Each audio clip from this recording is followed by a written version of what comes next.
Hello, ladies and gentlemen. This is Professor Hamamoto. It is March 24th, Sunday, year 2024. It's 3:04 p.m. PDT. And many of you here on Patreon know that I received one strike by TubeView recently. So I'm going to be sitting out for about 7 days. And I figure I'll be back next week, this coming Sunday, which I believe is the 31st of March. The last day of the month, so far as I can remember. But I'll be back and hopefully within the week. So, in view of my live stream, I thought I would directly address you today to bring you up to date on some of my activities. As you've probably been noticing recently, especially over the last month or last week, really, I've been accelerating the editing, downloading, editing of certain pieces that otherwise have been banned from other platforms such as TubeView. And I hope I don't suffer that fate, but in the event that that happens, I'll be here on Patreon, and I'm also been exploring other platforms like Rumble. Fortunately, there are other alternatives that we're seeing popping up, and they have their strengths and they have their weaknesses. We can talk about that another time, but for now, I'm devoting my full attention, my energy to all of you here. This is on tape delay, as they used to say. I'm going to try to upload this as quickly as I can. The processing takes, without getting too technical, takes a long time to process this, but you'll see this sometime today on the 24th. First, I'll lead with a bit of promising information, and that is that an author who I very much admire, his name is David Whelan.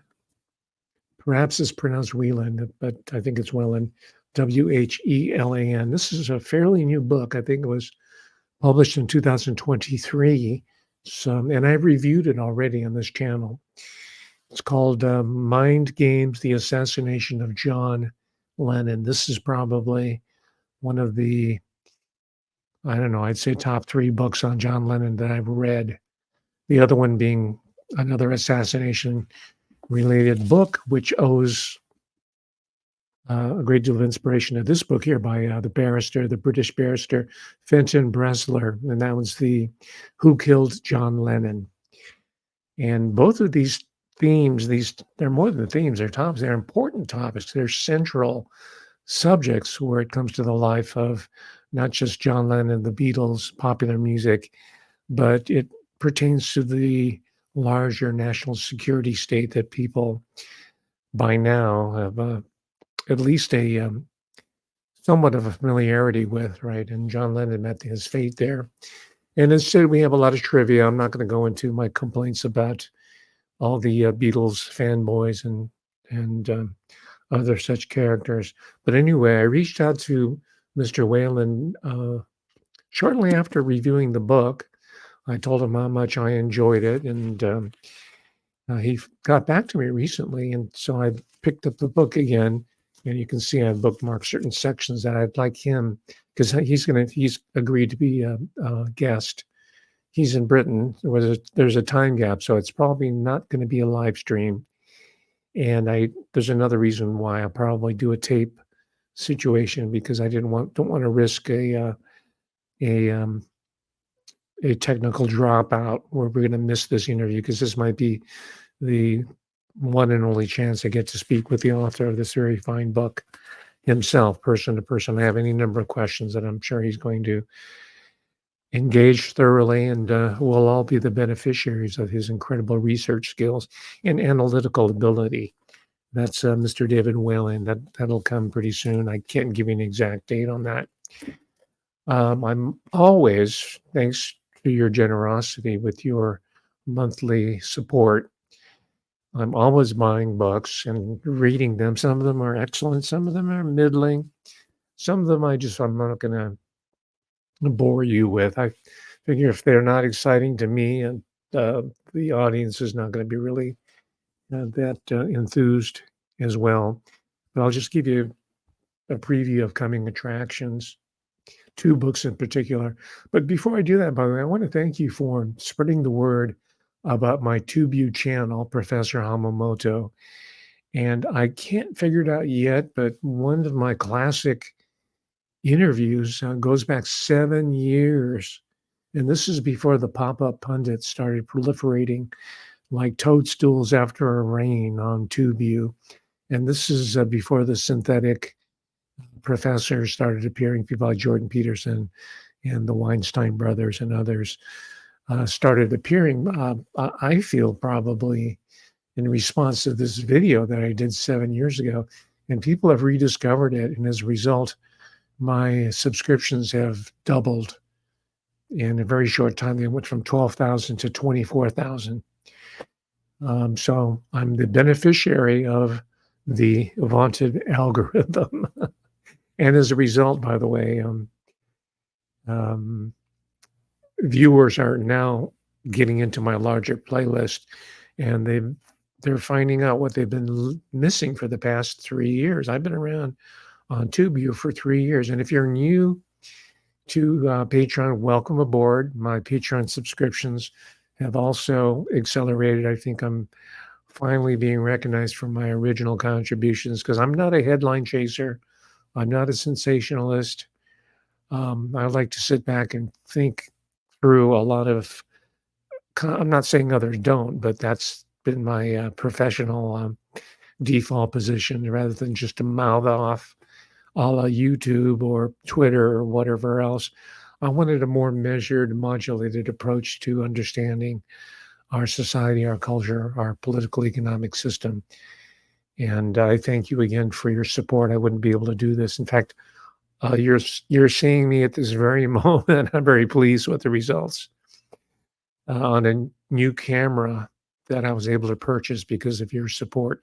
It's not an expensive one. It's for streaming, live streaming. It's not one of those Sony, but it has a real glass lens, and it's a higher quality, much higher quality than the camera that I had before. And you can see the skin tones are more naturalistic. It's less of a distraction. You don't want to get the technology in the way of the quote unquote content. And I was trying to figure out what the other camera was going on, and I just chalked it up to limitations of that particular model of camera. And I tried all kinds of lighting. It's more naturalistic now. Even though I am a yellow person, I'm less yellow now, if you notice. So maybe one day I'll get one of the, and I really don't need one at this point, but when I move into a full-fledged production studio with the proper lighting and music and all sorts of real live DJ type and video and audio visual material, make it very, very slick. Not for slickness sake, but for the sake of reaching you with compelling information, analyses. And until that time, I think this setup is going to do for now. So thank you very much for that. And then the final phase of today's show, and it might run a little short today because I don't know if it's even going to record properly on this particular platform. I'm used to streaming through to YouTube. So the last third of the show will be, I guess you could call it a watch party. It's not going to be a live watch party technically, but I'll be sitting here watching it with you. I just did an edit out of a longer piece. The producer, I don't know his given name, but he's on a channel. It's called Moon, Moon. And from what I understand, it's been either taken down or somehow flagged by TubeU on more than one occasion. So I watched it and was impressed. I downloaded with the special software I have, and I took an extract of that larger documentary. It's excellent, by the way, and I'll advance or forward the link to you so you can watch the larger piece. But it's about the CCP. It's about the Chinese Communist Party leadership, the current one. and why they're in control of the political moment. And it's not just the political economic domination that we're talking about. This documentary talks about what a political theorist called Russell Nye, Nye. This is decades ago. He referred to it as soft power. And that's the notion that you can conquer, control, occupy nation states without necessarily the use of military might and force. You can do it through what we call mind wars, psychological operations.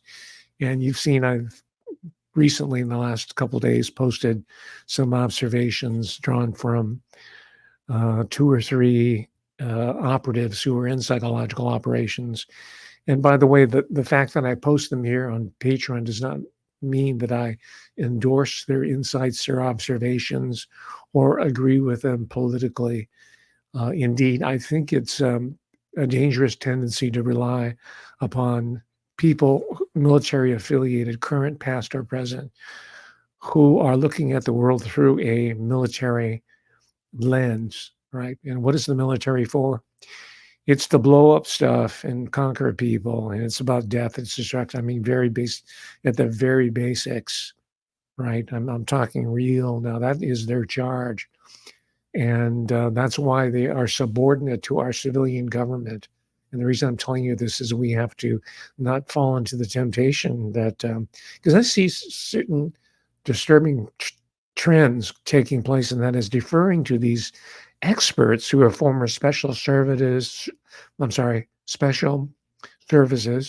right? Whatever branch that might be, or their intelligence, military psychological operations. And to this day, they're still flying around from trouble spot to trouble spot, reporting on different conflicts that are going on. You or me, or even credentialed journalists, have an almost impossible time of doing that, both financially and getting the authorization. So, how do they get in there? All right, that's just something to keep in mind when you're watching this. None of this material I'm posting here should be viewed uncritically. Right? Don't even view me uncritically. I Everybody is coming from a POV, a point of view, a perspective, and I try to be as honest and as objective as I can. Um, Even though I sometimes I tend to go into histrionics or worse, as it's been described. Sometimes it scares people. So we're going to talk about the soft power, as Russell and I talks about, of China, the People's Republic of China, or the Chacoms, as Alex Jones likes to call it. He likes to racialize geopolitical conflict where it comes to the yellow people. They're always the Chacoms. Every once in a while, they talk about the Ruskies, but the other players, he doesn't call them the Yids or the Frogs or the Limeys, but it's the Chacoms. And I don't really resent that. I mean, I like that term. It comes right out of the military. And that's his background. He comes out of military intelligence himself. Alex Jones, most of you know the backstory, so I don't have to go into it. Now, I also was thinking about, bear with me just a little bit longer. I was thinking about posting something I came across again from another show that's been banned from TubeView and the mainstream platforms. I like to feature his work. His name is Sean. I don't know his last name, but he does Sergeant Reports. And he had a gentleman on. He's relatively new. I don't know much about him, but they were talking about the controversy that has emerged over the Fantastic Polly. That's what I call her. I know that's not. She calls herself Amazing Polly. And some of you who have been reading about the case, some of the patrons here, um, all of you are very, very well informed, and in many cases know more than I do. And in this one particular instance, someone sent me a link that gave me a treasure trove of information of who is this person called Wonderful Polly. And so I've been passing that on to you because, again, there is a lot of soft power, as the term has been introduced, being used. It used to be called BS or propaganda that's being put out there by all sides, even those who are ostensibly on quote unquote our side. So it behooves me and you to critically assess and reassess and assess, keep assessing these voices that are out there, whose charge is to influence our opinions. And I see the temptation all too often of mindlessly following personalities. I'm not necessarily implying that people here do that. And I certainly am prey to that. I like certain types who can capture the imagination, but we have to be on guard uh, uh, with that as well. I posted something with the direct words of Vladimir Putin himself, and we have to be careful of, what is his past? What is his background? A lot of you know, this is just a rhetorical question. A lot of you know his background, and he's a world leader. So by definition, as far as I'm concerned, he's not to be trusted, right? In certain cases, yes. In certain cases, no. All right. This is the very subtle, nuanced type of critical activity that we have to abide by, right? The 30 to 60% people who watch TubeView and the Twitterati and the TikTok, as we'll see, we can pretty much write them off as in this triage system. Our 30% are going to survive this, and not just survive, but to echo William Faulkner, we will prevail over this. And I think that's part of the calculus of the people who are running these games. They'll see about a third of us who are going to move forward, and the other 2/3 are going to fall by the wayside. And and you know as well as I do what are some of the strategies that have been implemented to do that. They run from biowarfare to mind wars, what we're going to be talking about in a moment. But before I do, one of the books that I'm looking at is called Tango War. Don't be dissuaded from the images of women with bananas on their heads and doing the karaoke, although that's part of the popular imagination. And this author, Mary Jo McConaughey, talks about that image in the American popular culture, where it came from. And she makes a very good case for Americans to really start focusing more seriously on Latin America. It's not just the land of hordes of people who are trying to get into America. That's just a very brief, I'm not apologizing for it, by the way, but it's just a brief moment in this long, tortured relationship between the United States and Latin American countries, Brazil. And one takeaway point before I move on is the degree to which certain Latin American countries, such as Brazil, uh, were Germanicized, right, before World War II, right, even around the time of World War One, right. So just as the United States has that very strong Anglo, Scots, Irish, Welsh, all the people, the British Isles influence Irish people, has that very strong. The people in Latin America has a very strong Germanic heritage as well. And I think those power politics are still in play in 2024. All right. I like to read about Nazis just like you do. I like to wonder about Die Glocke and, the Central European knowledge base that went into the incredible Third Reich technology. Croatians like Maria Orsic and Nikola Tesla and beyond. I find that fascinating as well. But that doesn't mean we can afford to neglect what's going on now in Latin America. And part of Latin America uh, that that we should understand from a geopolitical perspective includes Antarctica. All right, and that is another topic unto itself that perhaps we can broach at another time. It's too complex for me to handle. I need a expert guest to have on to ask him or her questions about Agartha or the Hollow Earth and all the other theories that are floating around currently. And they recur, by the way, through history. They began in the late 19th century with the Theosophy movement, which got a great foothold in America, the United States, and Britain, and since then has been resurfacing over and over again. Now it's had a resurgence over the last couple of decades.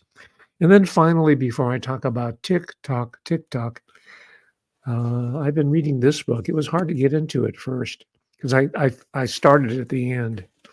I should have started from page one, like you're supposed to read books.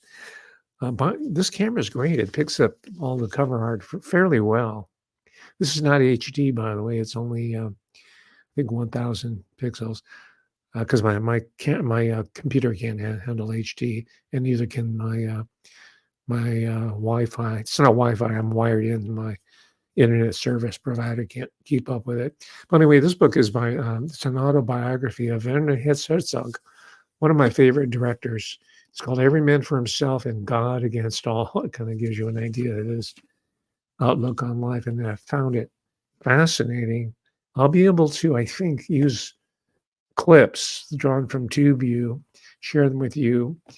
I've only dipped into a small uh, part of his larger work. He's prolific, but I've seen his major works.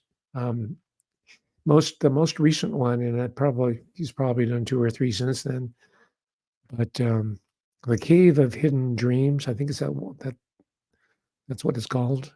An incredibly beautiful, lyrical films. All his films are lyrical. They're dark. They're bleak.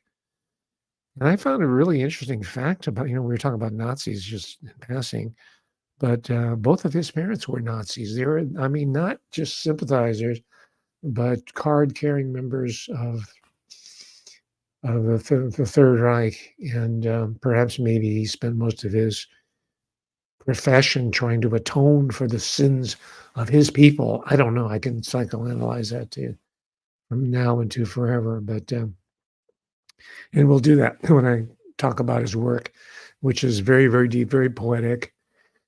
He's an English speaker, and more recently he's narrated his own films.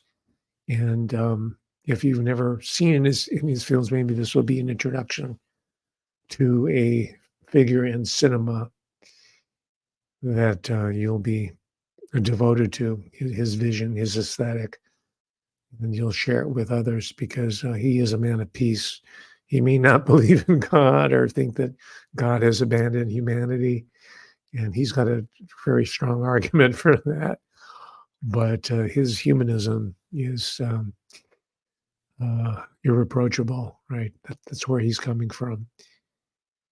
So, with that, let me now turn to today's topic, which I'm only now beginning to figure out what the hubbub is all about, the excitement. And let me just tell you, because I like to interject my own self and experiences into these stories. But let me briefly recount how I got into TikTok. I don't have an account, by the way. I'm afraid to, and I'm not going to. I have enough apps on my phone, which I rarely use anyway, to bother with TikTok. And now, after watching this larger documentary that I cited at the top of this talk today, I'm definitely not going to download TikTok or any of these other apps. However, that doesn't mean that millions of teenagers, Americans, and other nationalities have taken the same stance as myself. My stance is a political stance. I'm going to do whatever I can to resist total incorporation into the surveillance state, which is now has reached the level of global proportions, and TikTok is a major player in that.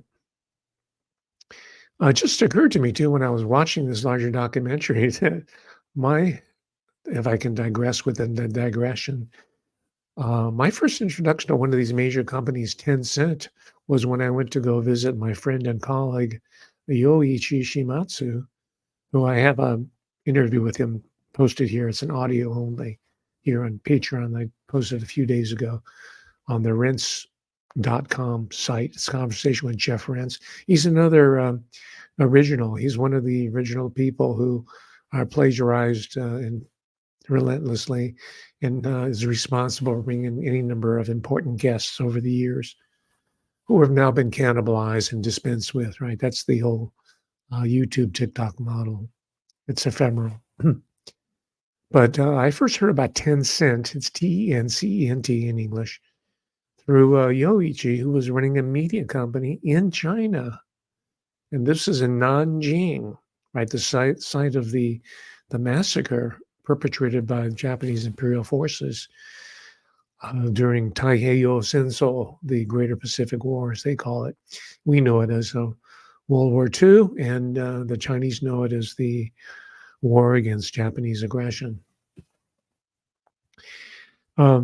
Anyway, that's so he was running this little media outlet. There's about 5 or 6 interns that he had. One of them, by the way, was hauled off by the Chinese intelligence police. I don't know the name of them, but really nice guy. He was the chief manager of the office, and apparently he ran into some political problems, and he was taken away. I wasn't there. I was there for a week, but after I left, he was arrested, and I don't think he's been heard from since. So it's serious business there, and maybe I barely escaped imprisonment myself. I did have a hard time getting out of China, by the way. You are dealing with a authoritarian state, and they're not very nice about it either. And I can just imagine what it might be if you are considered to be a political enemy of the state. Anyway, Yoichi managed to get out of there before the whole Wuhan situation blew up. By the way, Nanjing is not that far from Wuhan. Right before it blew up, he split and moved to the U.S. to continue with his fine reportage, which I'll share with you because he's another one of those people who don't get enough exposure. I think partly it's his choice, but mostly it's because the so-called indie people don't want him because he's a real voice. Right? There are real people in indie media, such as myself, who went from 12,000 subscriptions for being in business for almost 3 years on YouTube, only now has doubled to 24,000. So maybe they have a use for me at last. I don't know what it is. I'm still trying to figure it out. But don't worry, I'm not going to go to work for TikTok. So the market for them, if you don't know already, there are teenagers, and I guess that goes down to preteens or tweeners, people 10. I don't know, and I am going to go through the academic literature because they study this type of phenomena. Usually, it's inconclusive. Of course, right? They want to get promotions and tenure and all that, so they're going to write. They're going to provide certain information that's always valuable, but they're going to always stop short of any sort of definitive political statement. Talk about academic papers, but I can glean from it. I can read between the lines what's going on. They're not going to be doing that and finding a little bit more information on the demographics. For example, the nationality. Are Americans the number one users, versus Canadians, whoever else? And I came to a sort of a cynical, maybe sort of a Herzogian, if I may invoke his name. Excuse me a second. I speak so little at length these days after leaving academia that my throat gets raw very quickly unless it's being exercised. So I have to have some water on hand. But at the risk of sounding Herzogian, the world might not end a nuclear holocaust. It might end by watching people twerking on TikTok. And if you don't know what twerking is, go to TubeView and punch in twerk, and you'll see all kinds of videos of people twerking away. What a supreme irony! It's more dark and cynical than Stanley Kubrick and Dr. Strangelove could ever imagine. So it's mostly teenagers, and it's having a huge huge uh, social psychological impact and by extension political impact. And this documentary filmmaker Moon, I think, and I'm going to have to watch it 2 or 3 more times to get more of the kernels out of it, makes a very good argument for its sort of backdoor soft power. uh, Um, can I use the term mindfuck? There's a book called Mindfuckers that I always like to cite here by David Dalton. The mindfucking of the American public in its most vulnerable population, children and young adults. I also, in preparation for this talk, watched a documentary. I think it was done by Vice, which is a Canadian operation, by the way, which is a demoralization outfit under the guise of reporting, the most strange, bizarre type of human activity going on. But it's mostly to bring us down to that level of despair.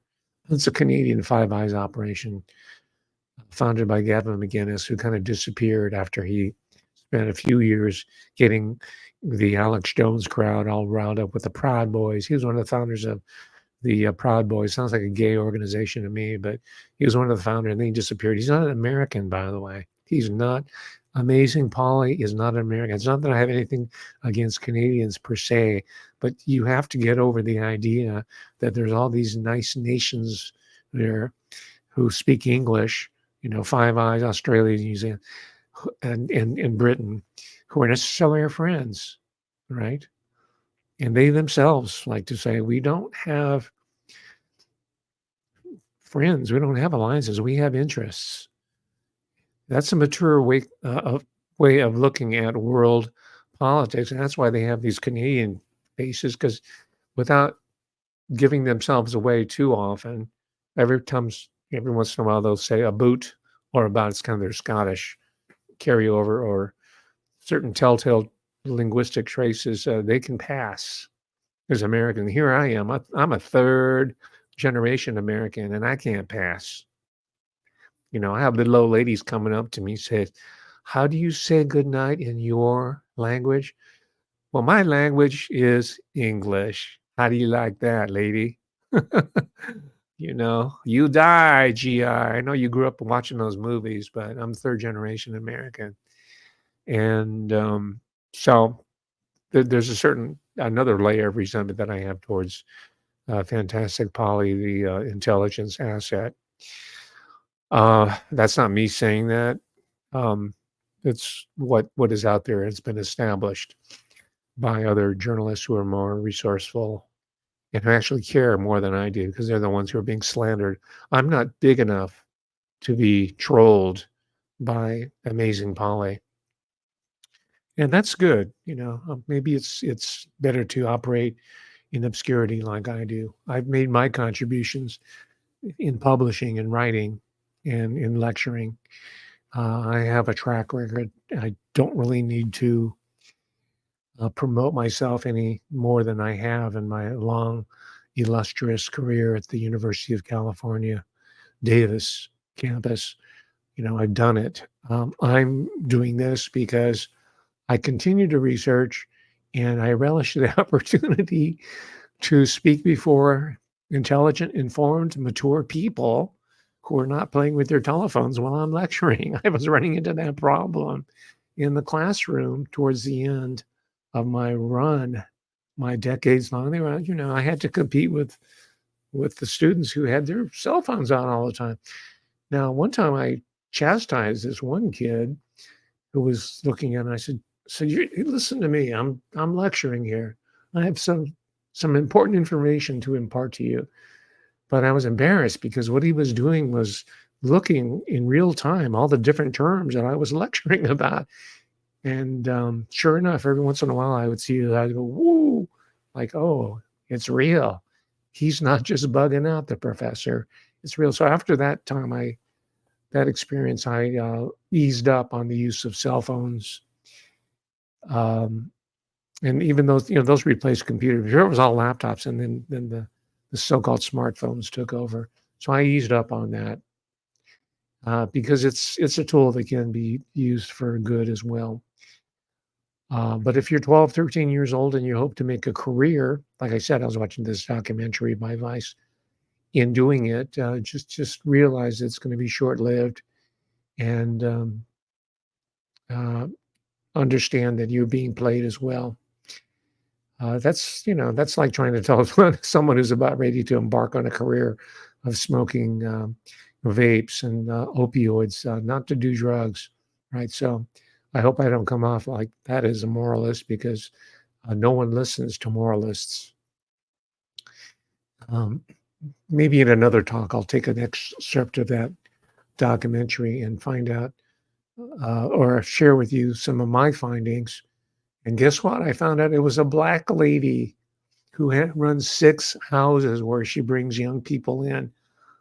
I don't even know if they're of age, 18 or over. I don't know what the adulthood is in California. I think it's age 18.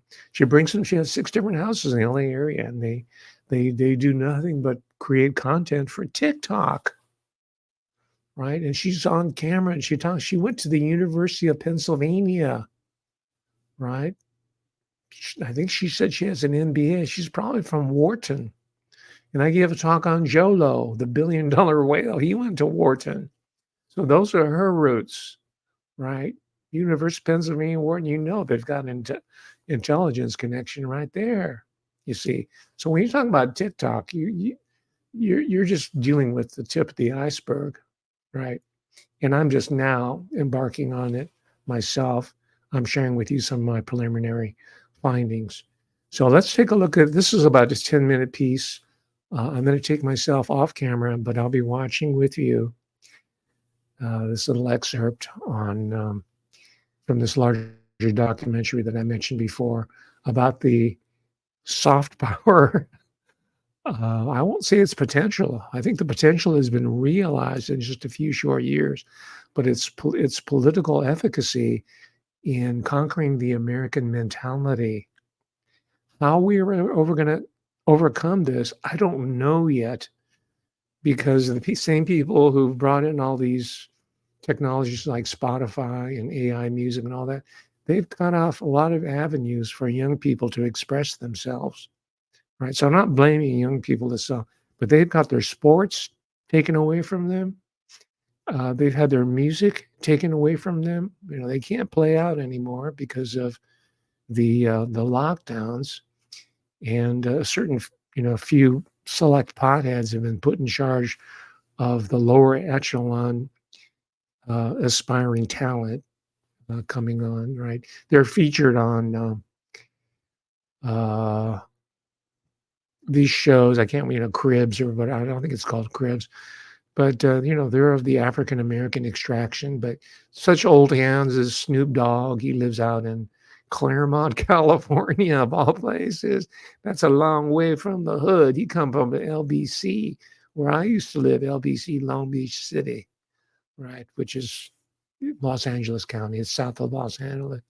But he lives out in Claremont. That's where the Claremont colleges are, which is also intelligence land, by the way. Maybe Snoop Dogg has gone intelligence. I don't know. So there's this whole uh, culture here that needs to be assessed, and I'm going to be the one that's lending a hand in that job, even though I've aged out of most of these opportunities. I wouldn't have the faintest idea of how to twerk. It took me about 20 years to learn how to moonwalk. I worked on it relentlessly on all kind of hardwood floors. I would go bowling with people just so I could do it on the hardwood floor, at the bowling alley. So every time it was my turn at the stripe, I'd roll my ball and I'd try to moonwalk all the way back down to my chair at the bowling alley, because it's got a really nice, slidey surface. So I'm trying to figure it out, because it's not happening from the academic perspective that I can tell. Maybe I'm wrong. I think most of the intelligence is going to be coming from the young people themselves. And there is going to be a handful of them who are going to step outside and say, oh, what's going on here? I'm going to check it out. Those are the people I'm waiting for. And if you got some youngsters who are anywhere show signs of critical awareness, have them watch Uncle Hamamoto's channel, your Grandpa Hamamoto, have them watch this, and that's a career for them. They can be the commenters of their own youth culture here in America. So let's take a look at it. I'm going to take myself off the screen. Here we go. Thank you for joining me.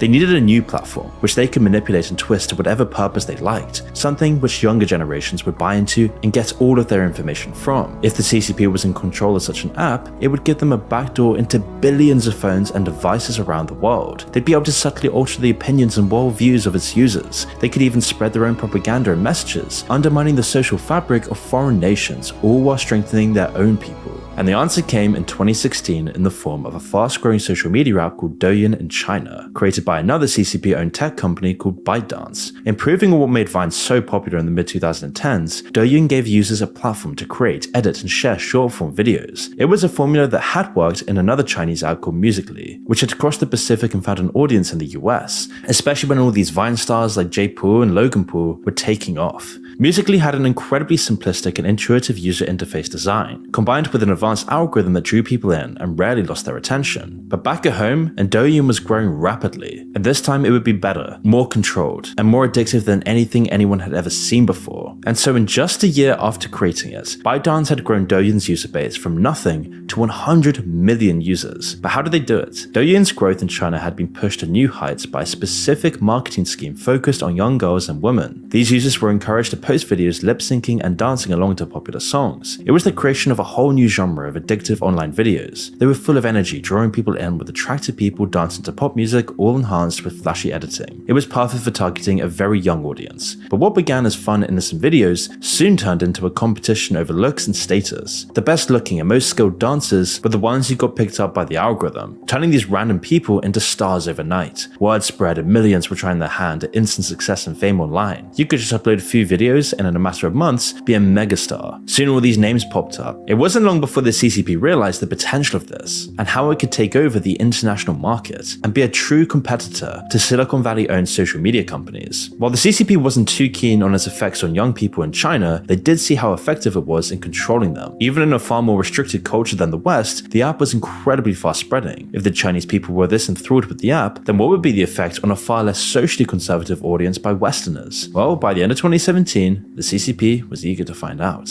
A clone of Douyin was created and changed for the foreign market. Its name was TikTok. You all know by now what TikTok is. Over 900 million people across the world use the app every single day. In a way, TikTok has taken on some of the same characteristics that made WeChat so popular. As it's grown, ByteDance has released more and more features to round out that experience. Now you can shop through it, connect with your friends, and create a whole digital life and persona through it. What a surprise. Every day it becomes more embedded in culture and more irreplaceable to its users. It means that ByteDance has become a massive company that will soon be able to rival the Western tech giants like Google and Meta. Of course, that's not China's true intentions with the app. It doesn't hurt if it makes them billions of dollars, of course, but Xi Jinping had something else in mind when he put the whole weight of the CCP behind it. He saw TikTok as a weapon, the crown jewel in his plans for cognitive warfare. So let's explore what he has in mind for TikTok and how it can be weaponized on a societal level and just how dangerous this app truly is. But first, what's cognitive warfare? As different technologies have improved over history, new battlefields and theaters of war have emerged with them. It wasn't long after the invention of sailing that warfare took to the seas. At the turn of the 20th century, the invention of aircraft brought war to the skies. And the most recent of these technological leaps has been the rise of the internet. Obviously, you can't hurt people directly with it. Nobody's ever died because they got a computer virus. But what you can do is influence society's cultures, people's minds on a huge scale. Over history, battles and entire wars have been done this way, by destroying the enemy's morale. This is the key point of the art of war, Xi Jinping's handbook. If one side thought they were gonna lose, then they usually would. Before, warring parties would try and influence each other through fear or posters or word of mouth. And comparing these methods to the internet is like comparing a hand grenade to an atomic bomb. It enables your message to spread across entire societies within hours, all at the push of a button. But what's dangerous about cognitive warfare is that it's about more than just sending a message. Cognitive warfare means you can peer into people's minds, learn their secrets and their weaknesses, then subtly push them towards disunity and chaos. It's not just changing people's minds, but controlling their brains. How powerful is this really? It wasn't China that first proved the effectiveness of basic cognitive warfare. Instead, it was actually the West. Through providing the infrastructure and the means of communication online, the West created a wave of revolution in the Middle East, the Arab Spring riots. Tensions had already been building for years, but it was the internet and a swing in public opinion that sparked Gaddafi's deposition, for example. Or just take the start of the war in Syria. Either this is the first Arab revolution of the 21st century, or it will be brutally suppressed. Tense new beginnings for Tunisia, its Arab neighbours nervous of how revolutionary feelings could spread. Mubarak deposed. Egypt's 18-day revolution defies all expectation. Rarely can a military takeover have been greeted with such enthusiasm as it is on the streets of Cairo tonight. This was all unfolding as Xi was taking power in China, and he saw the internet and this primitive form of cognitive warfare play havoc on what's effectively an entire continent. Without a single soldier, the US and the West brought down regimes that had stood for decades. Divisions in these societies were exploited, gaps were widened, and people's ambitions for a brighter future only held to chaos and anarchy. But all of this was still child's play compared to what he had planned. He knew Western society was divided and split along ideological boundaries. If the CCP are masters of any craft, it's controlling the hearts and minds of their own people. But if they could use these powers as a weapon as well? Well, this all came into the poisoning of America. By plunging the US and other Western nations into chaos, he can make them weaker. And if they were weaker, he could then push his imperialist aims for China further. His nation would be able to emerge from their century of shame and climb to the very top of the world stage, as long as the US didn't interfere. His aim was always fixed on an eventual war in the future. He instituted a campaign of reform for the military, and extra spending on the military. On his election day, Chinese defense spending was at around $145 billion for the year. 5 years later, and it's risen to $210 billion. But this number only counts the money spent on things like bombs, tanks, bullets, and missiles. China's true weapon of the future was poisoning the US through soft power. And at the front of this was TikTok, and the app would play a huge role in this new form of conflict. We're so interconnected with the world through our mobile phones today that studies now claim they're more likely an extension of our own minds than just a tool. Even Elon Musk says this. That your phone is already an extension of you. You're already a cyborg. You don't even, well, most people don't realize they are already a cyborg. In lots of ways, going through someone's phone data can tell you a lot more about them than they do. You get a mathematical picture of what they think about, what questions they ask, and how they spend their time. You can see the company they keep, what they're doing with their life, and where they fit into society. This only works because we've offloaded so many different cognitive processes onto our smartphones. We do it all the time for basic information and small things. There's no point working out complex sums yourself when you've got a calculator in your pocket. Snapchat can tell you someone else's birthday instead of you having to remember it. But even for much bigger issues, the internet can always tell you how to feel or what to think. You'll fall into certain online groups based on who you are, and they'll give you an oven-ready ideology and worldview. Millions of years of social evolution have made us naturally try to fit in and believe whatever we regularly hear and experience. If we're building our ideas and experiencing the world through our smartphones, then functionally, they're part of us now. In a lot of ways, it's a positive revolution in the human experience. Never before have we had access to so much knowledge so freely, but so many people putting parts of their brain into the digital world has its drawbacks. If your smartphone is unconsciously doing all of this thinking and reasoning for you, then it means your brain is vulnerable. All of these thoughts have been decided by forces outside of your control. The information that does come in is chosen by algorithms. Usually these algorithms are designed to trigger your emotions and keep you fixated for as long as possible. That's what makes tech companies the most money. But in TikTok's case, there's another layer of destructive intentions on top of that. It's worth remembering as we go through these hidden motives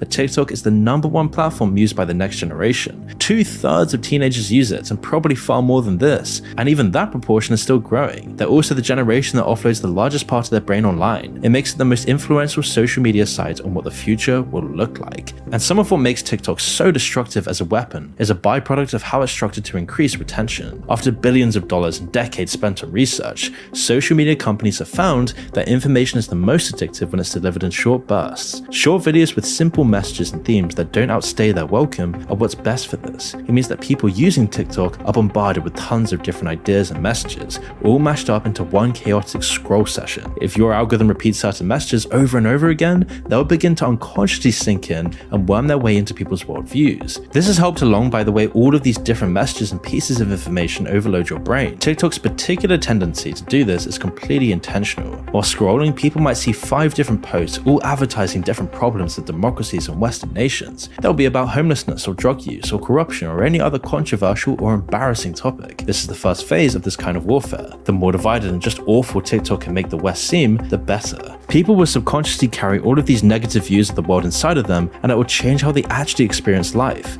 An apathetic, divided, and confused population is much weaker overall. And within China, it's completely different. Unlike the US, where you see shaking asses, brain-dead takes, and just the most mind-numbing content imaginable, in China, you see people being praised for their high math scores, people building great feats of engineering, and people saluting the Chinese government, completely taking the Chinese generation and the US generation in 2 very different directions. And as the West direction gets weaker, it means China can dominate their own parts of the world more easily. They can get away with more human rights abuses and sweep more of their crimes under the rug because they control the flow of information that you're witnessing all of this stuff on. How would you know anything if they can censor anything? This is why TikTok works great as propaganda. It makes their authoritarian society seem much more attractive. On TikTok, you'll always see these random videos of Chongqing or Beijing or Shanghai, showing how beautiful, how clean, and how attractive these places truly are. But you never see this about the West. Same thing with the Hong Kong protests in China, all completely banned. Tiananmen Square, completely banned. The Uyghur genocide, completely banned. And because of these information blackouts, we don't hear what's really happening in China. We only hear the state's narrative. And inevitably, that ends up being the most biased view of all. Democracy and freedom ends up looking like a different name for anarchy, whilst dictatorship becomes the only viable way towards living in a peaceful society. And if China can then use this to install friendly dictatorships, they can then exert their influence on the world far more easily across the world. It's already happening. It isn't just because of TikTok, of course, but from 2021 to 2023, 9 more countries fell into the grips of authoritarian regimes, particularly with a high use of TikTok, within Africa specifically and Central Asia, the new battlegrounds where China is expanding its sphere of influence.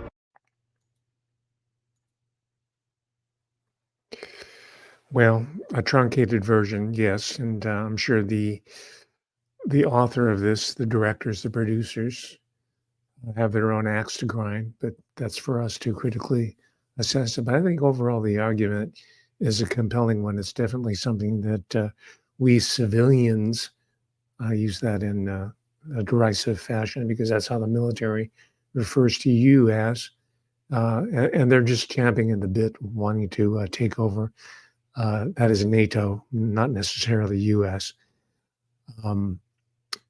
But these are dangerous attacks against the infrastructure which they own and operate, and more than that, the content itself. And this feature here doesn't even get into the cinema, the art of cinema, and the amount of censorship that goes on there. I think this is even more of an insidious technology. TikTok or Tencent ByteDance is much more of a subtle influence because it can be deployed everywhere, not just in the United States, but across national boundaries. And of course, there's no reciprocity in this. I mean, I'm sure the state media in China shows select visions of what America is like, but I think, ironically, our best bet in diplomacy are the I don't know what the exact number is, but they're in the tens of thousands of students from the People's Republic of China who are studying in the United States right now. I think the last thing we want to do is make this a hostile environment for them by referring to Chicoms and doing the usual race baiting that Chinese people have been subjected to since the middle of the 19th century when they started arriving in large numbers as laborers to replace the African American slave labor. Right? We have that whole legacy that we're trying to live down. And I'll conclude with reminding you of the scenario that I alluded to just briefly the last time about the Chinese student. They're Chinese nationals, not Chinese Americans, although many Americans don't really make a distinction. A yellow person is a yellow person. And they don't even make a distinction between the different ethnicities amongst Asians.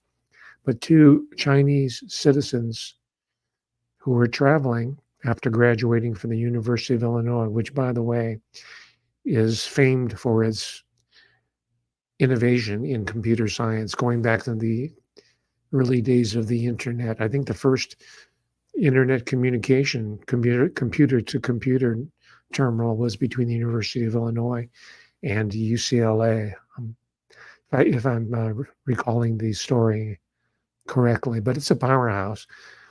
And an American citizen stalked these two girls. They're graduates. They're not girls. They're young women. He even stayed at the same hotel. It seems like he was observing them. And by the way, the U.S. has a whole ring of military bases throughout Germany. All right.